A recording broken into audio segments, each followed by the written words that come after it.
അതെ, 10 ഇങ്ങനെ തന്നെടുക്കണം. 600 രൂപ തരാം. അതിനെന്താ ചേട്ടാ, വായോ. ഹലോ ചേട്ടാ, വുമൻസ് ഹോസ്റ്റലിന്റെ പറമ്പിൽ കുറച്ച് പണിയുണ്ട്, 300 രൂപ തരാം. സോറി ചേട്ടാ, ചേട്ടൻ അവിടെ നാളെ പണിക്ക് വരാം. ഇന്ന് വല്ലപ്പം പോയേ പറ്റുള്ളൂ. പക്ഷെ ഞാൻ 600 പോട്ടെ, ഞാൻ 1000 തരാം. വേഗം പറയണം, ഞങ്ങളുടെ അവിടെ 19 പെൺപിള്ളേരുള്ളതാ. 19? സാറിന് 2000 തരാന്ന് പറഞ്ഞാലും ഞാനില്ല.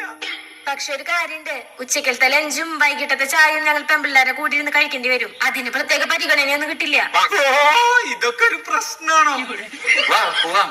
കയ്യോങ്ങി തന്നാലുണ്ടല്ല, കൈ വിടങ്ങിട്ട്. ഇതൊക്കെ വല്ലപ്പോഴും കിട്ടുന്ന ജോലിയാ. എവിടേക്കാ മേഡം പോണ്ടേ? പക്ഷെ ഞാനല്ല ആദ്യം വന്നേ. പക്ഷെ ഞങ്ങൾക്ക് പിന്നെ ഒരു പ്രശ്നമുണ്ട്. പറമ്പിലെ പണിയൊക്കെ കഴിഞ്ഞ് കഴിഞ്ഞാൽ ഞങ്ങൾ 50 പേരെ ഞങ്ങളുടെ വീട്ടിൽ കൊണ്ടാക്കണം. വെക്കേഷനൊക്കെ അല്ലേ. അയ്യോ, ലൊക്കേഷൻ പറ, ഞാൻ എല്ലാത്തിനും വീട്ടിൽ കൊണ്ടാക്കാം. പിന്നെ ഒരു കാര്യണ്ട്, അതില് 2-3 തലതെറിച്ചോട്ടങ്ങളാ. അവര് ശല്യം ചെയ്തെന്ന് പറഞ്ഞിട്ട് പിന്നെ എന്നോട് പരാതി പറയാൻ വരരുത്. നിങ്ങൾ